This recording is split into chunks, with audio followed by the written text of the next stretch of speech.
అందరికీ నమస్కారం.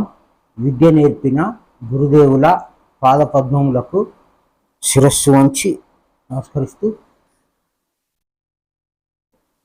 మా అందరికీ ఒక గురువు ఉండాలి. ఆ గురువు క్రీస్తు. మన శిరస్సు క్రీస్తై ఉండాలి. క్రీస్తు అనగా సత్యము.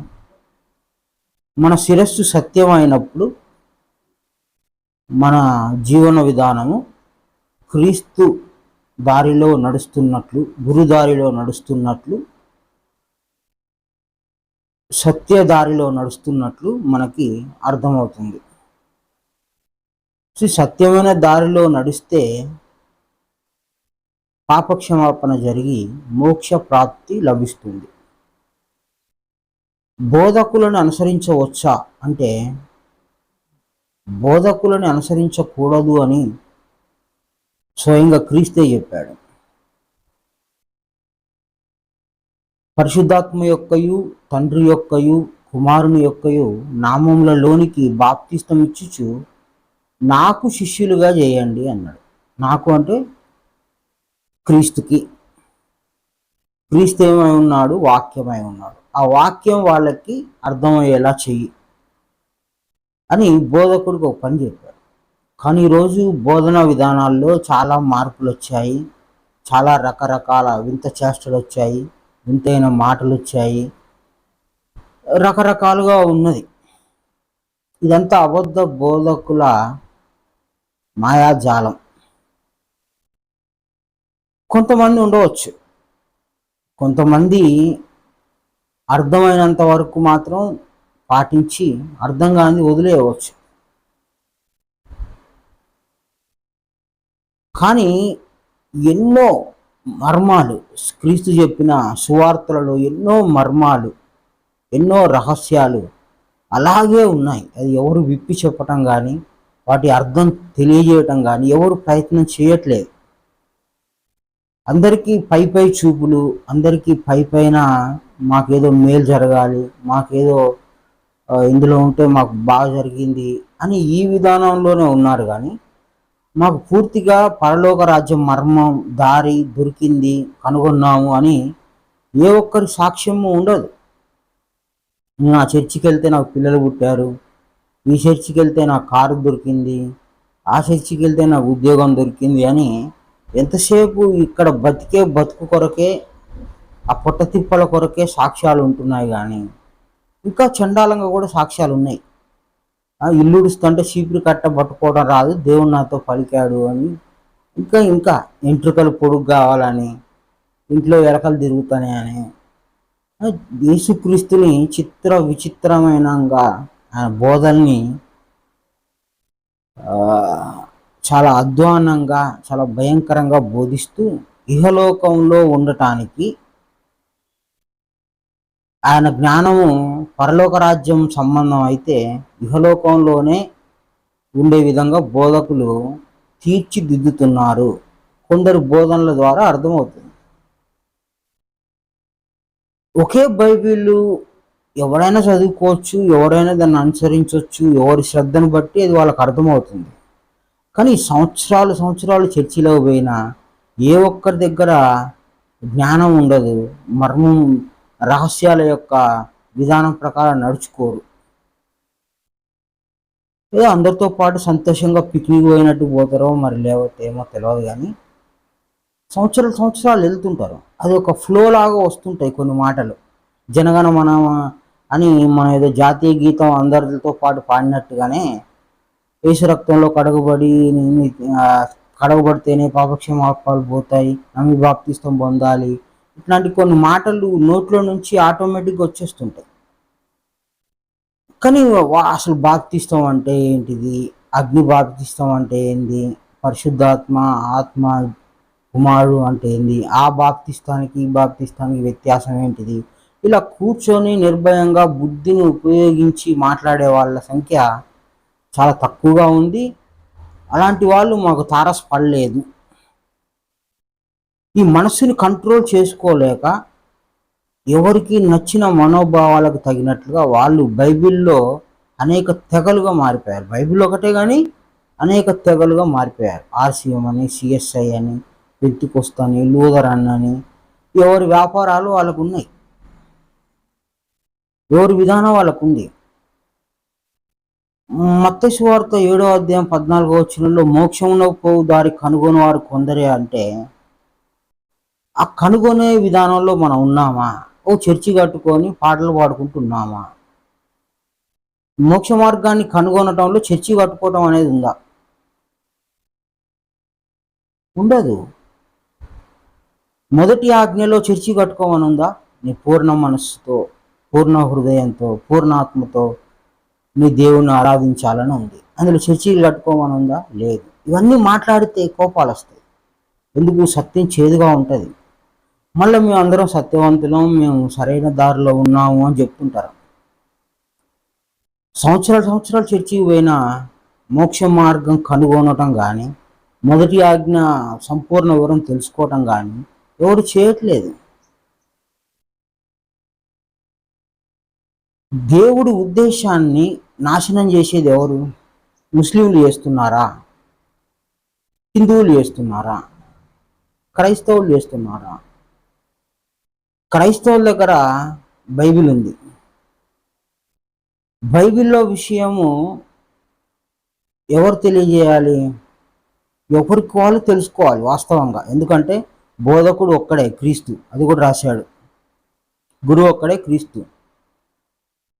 ఈ క్రీస్తునే బోధకునిగా చేసుకొని, ఆధారం చేసుకొని, ఒక వాక్యాన్ని తీసుకొని ఆలోచన ఎందుకు చేయం అంటే, ఎదుటివాడు ఎప్పుడు చెప్తూ ఉండాలి, మేము వింటూ ఉండాలనే బానిసత్వ బుద్ధి మనకు వచ్చేసింది. ఆ బానిసత్వ బుద్ధి ఈరోజు అనేక తెగలుగా మారిపోయి, ఎవడి పడితే వాడు రెవరెండ్లు, ఏదేదో ఇంకా బిషపులని, పోపులని, పాపులని, ఎట్లా బైబిల్ మత్తయ్య గారు పెట్టుకోలేదు రెవరెండ్లని, తర్వాత యోహాన్ గారికి కూడా లేదు అలాంటి బిరుదులు. ఇట్లా లూకా గారికి కానీ ఎవరు కానీ అలాంటి బిరుదులు లేవు. ఈరోజు వీళ్ళు పొందుతున్న ఘనతలు క్రీస్తు శిష్యులకు కూడా లేదు. వీళ్ళందరిని అబద్ధ బోధకులు అనవచ్చా, అనకూడదా? అంటే మోక్ష మార్గం తెలియజేయని ఎవడైనా అబద్ధ బోధకుడే. మోక్ష మార్గం చెప్పని వాడు, మొదటి ఆజ్ఞ చెప్పని వాడు ఎవడైనా అబద్ధికుడే. నా కొబ్బరిని రాస్తే తలనొప్పి తగ్గిందంటే, క్రీస్తుని తలనొప్పి తగ్గేయడానికి, నువ్వు దగ్గితే టాబ్లెట్ వేయడానికి క్రీస్తు వచ్చింది అందుకొరకు కాదు. క్రీస్తు వచ్చింది నీకు పరలోక రాజ్యం మర్మాన్ని, ఆ దారిని చూపించటానికి. నువ్వు కష్టపడుతూ, నువ్వు నరకాతను అనుభవిస్తూ, నువ్వు సుఖం అనుభవిస్తూ, నువ్వు ఏ స్థితిలో ఉన్నా మోక్ష మార్గంలో నడుచుకోవాలనే విధానం. కలిమిలోను లేమిలోను క్రీస్తు దారిలో ఎలా ఉండాలో ఒక చెప్పిన విధానమే మోక్ష మార్గము. అందుకని నా దారి సంకుచితమైంది అన్నాడు. కానీ మనకెంతసేపు బాధలు, కన్నీళ్ళు, కష్టాలు ఇవన్నీ ఉంటాయి కాబట్టి అక్కడికి వెళ్తే 4 మంచి మాటలు దొరుకుతాయనే ఉద్దేశంతో వెళ్ళొచ్చు. కానీ మోక్ష మార్గం కనుగొనకపోతే బైబిల్ దగ్గరికి వచ్చి వృధా అవుతుంది. ఈరోజు బైబిల్ చదివిన చాలామంది హృదయాల్లో దుఃఖం ఉంది, బాధ ఉంది, వేదన ఉంది, శోధన ఉంది, అన్ని రకాలుగానే ఉంది. ఎందుకు ఉంది అంటే, మొదటి ఆజ్ఞ మనకు సరిగ్గా తెలియజేయబడటం లేదు, బోధకులకు కూడా తెలియదు. కనుకనే వాళ్ళు గుళ్ళు కడుతుంటారు, ఇంకో గుడి కడుతుంటారు, ఇంకో గుడి కడుతుంటారు, సంఘాన్ని పెంచుకుంటారు, సంఘం కొరకు ప్రార్థన చేస్తారు. సంఘం కొరకు ప్రార్థన ఏందా? సంఘం కొరకు ప్రార్థన చేస్తే ఏమొస్తుంది? దేశం కొరకు ప్రార్థన చేస్తే ఏమొస్తుంది? మోక్ష స్థితి నాకు ఇవ్వు అని దేవుడిని అడగటం అనేది సరైంది, ఓకే. అది నీకు నువ్వు అడగాలి. అంతేగాని సంఘంలో బాగుండాలి, పేర్లు బాగుండాలి, వాళ్ళు ఆర్థికంగా బాగుండాలి, మానసికంగా బాగుండాలి, ఇవన్నీ నువ్వు కోరుకున్నట్లయితుంది, కోరిక అవుతుంది. మోక్ష మార్గం కనుగొనటం కొరకే బైబిల్ దగ్గరకు రావాలి, ఇంకొక ఉద్దేశం పెట్టుకోకూడదు. కానీ ఆ ఉద్దేశము అనేది మనం నిలబెట్టాలంటే ముందు బైబిల్లో ఒక సువార్తను తీసుకొని చాలా జాగ్రత్తగా ఏది చరిత్ర, ఏది మర్మాలు, ఉపమానాల రీతిలో చెప్పాడు, దీన్ని ఎంతవరకు కనుక్కోవాలి, ఒక వాక్యం ఎన్ని భాగాలుగా విభజించబడింది, దాన్ని కనుగొనే ప్రయత్నం చేయాలి. ఆ విధంగా కనుగొని ప్రయత్నం చేసినప్పుడు ఆ మోక్ష మార్గం అనేది దేవుడు కొంత సహాయం వలన మనకి తెలియబడితే, ఆ వాక్యం యొక్క అర్థం తెలియబడితే తప్పకుండా మోక్ష మార్గాన్ని కనుగొంటాము. ఇకపోతే ఈ బైబిల్ని ఇప్పుడు యూట్యూబ్లో చాలామంది అవమానిస్తూ ఉన్నారు, చాలా వల్గర్గా మాట్లాడతారు. ఈరోజు కూడా తిరుపతి దగ్గర ఎక్కడో ఆలయంలోకి ఎస్సీలను రానివ్వట్లేదు అనేది వాళ్ళు గొడవ చేస్తున్నారు. వాళ్ళు రానియట్లేదు, ఆదరణ లేదు, వాళ్ళ హృదయాలు చెడిపోయినాయి, మత్సరం కలిగినాయి, వాళ్ళంతా చెడిపోయి ఉన్నారు. కాబట్టి ఆ హృదయంతోనే వీళ్ళు దూరము దూరము అంటుంటారు. ఆ దూరమైన వాళ్ళు చర్చిల దగ్గర అవుతుంటారు. చర్చిల దగ్గర అయినాక క్రీస్తు మాటలు వాళ్ళకి కొద్ది గొప్ప చరిత్ర కానీ లేదా దేవుడు సాత్వికత్వం కానీ ఈ విషయాలు బోధిస్తుంటే వాళ్ళ హృదయాలకు నెమ్మది కలుగుతుంది. అక్కడ వాళ్ళు ఎల్లగొట్టిందే మంచిది అనే ఫీలింగ్లోకి వచ్చేస్తారు. వాళ్ళు ఎల్లగొట్టడం వల్లనే నేను దేవుని దగ్గరగా అయ్యాను అని. కాబట్టి క్రైస్తవ సమాజము మేలైనదా అంటే బైబిల్ ఆధారంగా కొద్ది గొప్ప జ్ఞాన విషయాలు తెలుస్తున్నాయి కాబట్టి హిందువుల కంటే మేలైందే.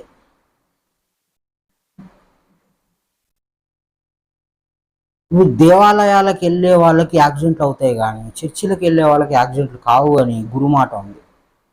సో ఆ విధంగా చర్చిలకు వెళ్ళినా ఇంకా మనం అసలు ఎందుకోసం వెళ్తున్నాము, ఏంటిది మన పని, మన ఉద్దేశం ఏంటిది, దేవుడి ఉద్దేశం ఏంటిది, మనం ఈ ఈ దారిలో ఎంత దూరం వచ్చాము అనేది కొంచెం తెలుసుకోగలిగితే ఈ దేవుని ఉద్దేశం ఏదైతే మొదటి ఆజ్ఞ ఉందో ఆ మొదటి ఆజ్ఞ చుట్టూ ఏ బోధకుడు ప్రయాణింపజేస్తాడో, ఆ మొదటి ఆజ్ఞని తెలుసుకోమని ఏ బోధకుడు చెప్తాడో ఆ బోధకుడు సత్యమైన బోధకుడు అని చెప్పవచ్చు. ఇది కాకుండా ఇంటికి వచ్చి పెళ్ళిళ్ళు చేసి, బర్త్డేలు చేసి, ఫంక్షన్లు చేసి, బాప్టిస్టాల్లో నీళ్ళల్లో ముంచేసి, ఇంకా హంగు ఆర్భాటాలు బయట చెప్పేసి ఇవన్నీ కూడా అబద్ధ బోధకుల కిందికే వస్తారు. ఎందుకు అనంటే బైబిల్ ఉద్దేశం ఏంది, మోక్ష మార్గానికి. పెళ్ళిళ్ళు కానీ, సావులు కానీ, రోగాలు కానీ, బాధలు కానీ అవి నిర్ణయించబడిన జీవితం. అవన్నీ ఆటోమేటిక్గా జరిగిపోతాయి. ఆ సృష్టిలో ఆ విధానం రాసి పెట్టాడు. నీ తల వెంట్రుకలన్నీ లెక్కింపబడున్నాయనే మాటకు ఈ కర్మ సిద్ధాంతం అనే మాట ఉంది. ప్రతి మనిషి ఎట్లా బతకాలి, ఎట్లా జీవించాలి అని. అసలు దా లెక్క కొలత ప్రకారమే పేదవాడు గొప్పవాడు ఇట్లా అందరూ అనేక రకాల హెచ్చు తగ్గులతో తరగతులలో పుడుతుంటారు. పేదవాడికి మంచి మాట అవసరం, మంచి నీతి అవసరం, మంచి నడవడిక అవసరం, మంచి సత్యమైన మాట అవసరం. ఇవి దొరకకపోతే పేదవాడు ఖచ్చితంగా చెడిపోతాడు, వాడి జీవితం నరకతుల్యం అయిపోద్ది. ఉదాహరణకు వాడికి వచ్చే ఒక 500 రూపాయల ఆదాయంలో ఎంతో ఎంతో శరీర కష్టం చేస్తే కానీ వచ్చే 500 600 అవి సక్రమంగా ఇంటికి ఆ కుటుంబానికి వాళ్ళకి ఉపయోగపడకుండా పోతుంటుంది. ఎందుకు? వాళ్ళలో నీతి ఉండదు. అంబర్లని, గుట్కాలని, తాగుళ్ళని, అప్పులని, వ్యభిచారం అని ఇట్లా ఆ వచ్చిన ఆ సొమ్ములో రకరకాలైన దారులు ఏర్పడతాయి. ఆ రకరకాల దారులు నేరాలకి ఘోరాలకి దారి తీస్తుంటాయి. కనుక ఒక సమాజం ఉండాలి, ఒక నీతి సంబంధమైన సమాజం ఉండాలి. సమాజం ఉంటేనే ఒకరికొకరు భయం ఉంటుంది, ఒకరికొకరికి ఒక బలమైన విధానం ఏర్పడుద్ది, ఓదార్పు కూడా ఉంటుంది. అంతవరకు అయితే ఒక బలహీనుడు నీతిని క్రమశిక్షణను అలవాటు చేసుకుంటే బాగుపడతారు. అది బోధించుతూ ఉండాలి, అది తప్పులేదు. అది క్రైస్తవ సమాజం నుంచి దొరుకుతుంది. వాస్తవంగా గమనిస్తే ఇంతవరకు అయితే లభిస్తుంది అక్కడ. కానీ అంతటితో సరిపోదు అని చెప్తున్నాం. అంతటితో సరిపోదు. సత్యం అనేది ఒకటి ఉంది, అది పట్టుకోవాలి. అది బైబిల్ ఉద్దేశం. ఇక్కడే చెప్పి ఇంతవరకే చెప్పి ఇదే బైబిల్ ఉద్దేశం అని అంటే అది అబద్ధ బోధకులు అవుతారు. కనుక ఎవరికి వాళ్ళే యోచన చేస్తూ మోక్ష మార్గాన్ని కనుగొనే మార్గము, మొదటి ఆజ్ఞ రెండో ఆజ్ఞ రెండు బాగా పరిశీలన చేసి ఈ ఆజ్ఞల చుట్టూ జీవితాన్ని తిప్పుకోవాలి, మరల్చుకోవాలి. ఎప్పుడు కొంత సాత్వికత పొంది, కొంత క్రమశిక్షణ వచ్చి, దేవుడు అంటే భయం ఏర్పడి, కొద్దిగా నీ జీవితంలో నెమ్మది వచ్చిన తర్వాత, నెమ్మది రాని జీవితాలు చాలా ఉన్నాయి. వాళ్ళందరూ జైల్లోనూ, కోర్టుల చుట్టూ, విడాకుల చుట్టూ, పిల్లలు వదిలేసి తాగుడు, వ్యభిచారము, రకరకాలైన వ్యక్తులు ఈ సరైన ఈ మత క్రమశిక్షణలో లేక, నీతి క్రమశిక్షణలో లేక చెడిపోయిన వాళ్ళు ఉన్నారు. అలాంటి వాళ్ళు ముందు ఇందులోకి వచ్చి, కొంత క్రమశిక్షణలోకి వచ్చి, కొంత నెమ్మది ఏర్పడిన తర్వాత, ఆ నెమ్మది అనే సమయంలో ఈ బైబిల్ తీసుకొని క్రీస్తు వాక్యాన్ని చదువుకొని వారు మోక్ష మార్గాన్ని కనుగొని తీరాల్సిందే. అది కనుగొనకపోతే చాలా ఇబ్బంది పడాల్సి వస్తుంది.